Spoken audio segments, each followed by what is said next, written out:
Welcome, welcome, welcome. Brett Hudson coming to live from beautiful South Florida. And today is September 4th. Man, we're almost 1 week into the first week of September. We're almost going to close it out. Anyways, listen, every Monday through Friday at 12 Eastern, I love to read from spiritual books. Right now, we're reading from Joel Osteen's book. Welcome, Lynn. Welcome, welcome. Joel Osteen. So listen, if you love God and you're struggling with your purpose, your finances, your marriage, your health, this is a great place to connect Monday through Friday at 12 Eastern. Like I said, I love to read from spiritual books for about 10, 15, sometimes 20 minutes. And then open it up, right? Some people need prayers. Some people, some people want to talk about what we read. Welcome, Teresa. Welcome, welcome. Hey, Instagrammers, YouTubers, welcome, welcome. Drop a comment below. I'd love to know if you love Joel Osteen. I've been following him for a while. I love his demeanor. I love everything about him. He kind of exudes that fruit of the spirit, right? Love, joy, peace, patience, kindness, goodness, faithfulness, self-control, right? Self-control is a big one, right? How many of you struggle with self-control? I know I do, right? And that's a big one I got to work on. But I don't think I've ever seen Joel Osteen angry. No, not me. I haven't seen it in, well over a decade. But the book we're reading is Your Greater is Coming. Your Greater is Coming. Discover the path to your bigger, brighter future. So we're going to be beginning chapter 4 today. Chapter 4. If you want to catch the replays from the previous chapters or any other spiritual book that I've read from the past, we got an amazing Facebook group. You can plug into the group at abundancewithgodgroup.com, abundancewithgodgroup.com. Got close to 400 members. Everybody loves God. Everybody's in there to support one another, build each other up. You can't always be on top of that valley. Sometimes you're in that, or on top of the mountain, rather. Sometimes you're in that valley, right? And that's where the lesson before the blessing occurs. And sometimes that lesson takes a little bit longer than you or me might anticipate. And, sometimes we're hard-headed and we got to learn the hard way as opposed to the easy, softer way, right? So unfortunately, during that lesson in the valley, you can use the support group at Facebook, which is abundancewithgodgroup.com. You can catch all the replays and the previous spiritual books I've read from.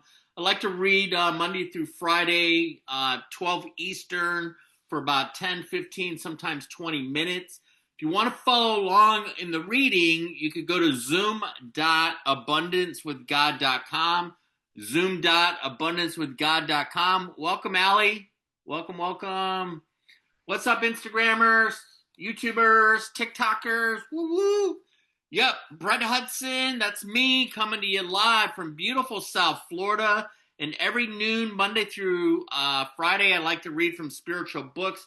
Right now, we're reading Joel Osteen's Your Greater is Coming, and we're in chapter 4. So before I start the reading, I always like to read something spiritual, a verse from the Bible, right? The Bible. And this is Psalm 101 through 2. So it's Psalm 101 and 2. Shout for joy to the Lord, all the earth. Worship the Lord with gladness. Come before him with joyful songs. Such a nice verse. So it's Psalm 101-2. So it's shout for joy to the Lord, all the earth. Worship the Lord with gladness. Come before him with joyful songs. It's a nice one. So we're going to jump into chapter 4. Again, if you're just joining us, we're reading Your Greater is Coming by Joel Osteen. If you want to follow along, you can pop on over to zoom.abundancewithgod.com. If not, I'm going to jump right into it. So, chapter 4, the promise is coming. So, as we go through life, we all have things we're believing for, dreams God put in our heart, and problems to turn around. But when it's been so long, when we've made mistakes and people come against us, all the circumstances say there's no way. If it was going to happen, it would have happened by now. It's easy to get discouraged and accept that it's never going to work out. But what God promised you doesn't have an expiration date. Just because you've given up on it doesn't mean God has given up on you. You may have done things that should keep your dream from coming to pass. Perhaps you got off course and made mistakes. You don't deserve for it to happen, but God is so merciful that He's already taken your mistakes into account.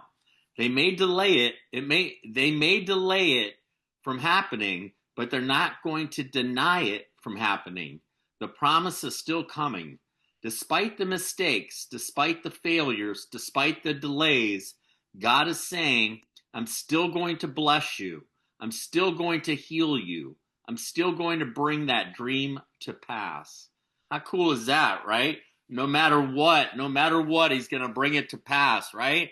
It's just not in our timing sometimes. Sometimes it's, it's a delay, and it's, sometimes He's moving people out of the way or in the way, like divine connections. Sometimes He's protecting you from harm. You ever look back at your mosaic and say, wow, I could see a lot of instances where the hand of God was in it. So if He's done it for you in the past, He'll do it for you again, right? And so too often we disqualify ourselves. We think it would have happened if we had made better choices, if we had finished school, if we had not gotten involved with the wrong people, not wasted time compromising, then God could bless us. Then He would open new doors. That would make sense if God was like that. That would make sense if He judged us based on our performance and gave us what we deserve. But God is not like that. He's full of mercy. He does not hold our mistakes against us. He doesn't cancel our destiny because we got off course. He knew every wrong turn we would take, every mess we would make, every failure, every weakness. Nothing you've done is a surprise to God. Nothing that's happened to you has caught Him off guard. The good news is He has mercy for every mistake, restoration for every failure, new beginnings for every loss, and a comeback for every setback. What He promised you is still on the way. You didn't miss your chance. You haven't failed too many times. The disappointment didn't stop God's plan. He's still going to show you favor. The circumstances may look impossible. The medical report may tell you to learn to live, or the medical report tells you to learn to live with the sickness. It's permanent. But God says healing is coming. Wholeness is coming. The number of your days I will fulfill. You may not see how you can ever get out of debt. Nobody in your family has excelled, but it can start with you. God says increase is coming. Abundance is coming. You will lend and not borrow. What you touch will prosper and succeed. You may say, Joel, I got myself into this mess. It's my own fault. But God is the one who's going to get you out of that mess. Quit believing the lies that it's too late, that the problem is too big, that you've made too many mistakes. God is called the author and the finisher of your faith. What He started, He's going to finish. The delay doesn't mean it's not going to happen. The mistakes you've made haven't caused God to change His mind. The circumstances may look impossible, but God hasn't run out of options. You may not see a way in the natural, but God is supernatural, right? He puts the super in natural, right? He has ways you've never even thought about, right? He doesn't think logical. He doesn't think like us. He's not limited by your job, by your salary, by a medical report, by what family you come from, or by what you didn't get.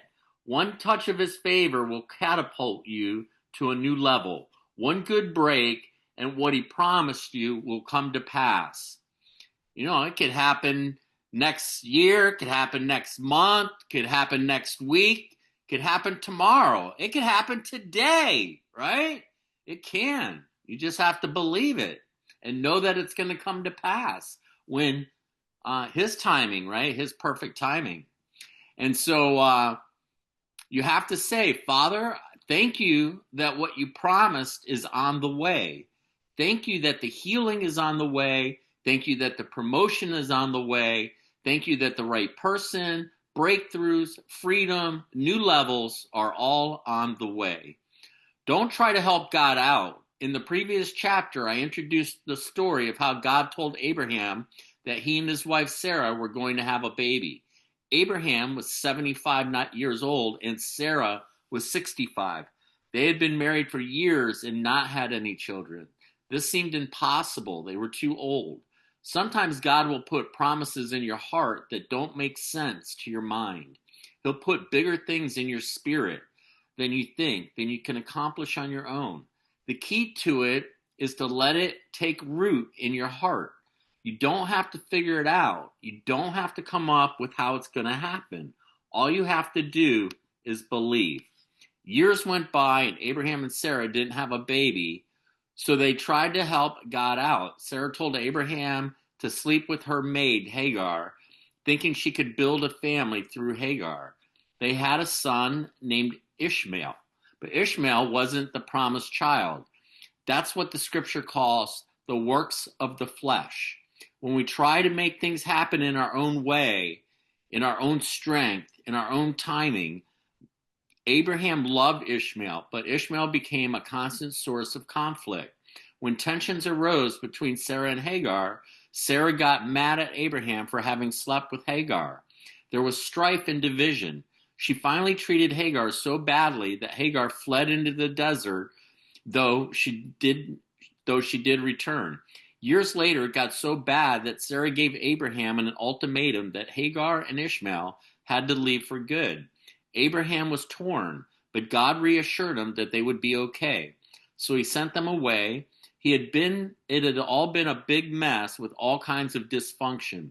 For 13 years, God was silent. Abraham didn't hear anything.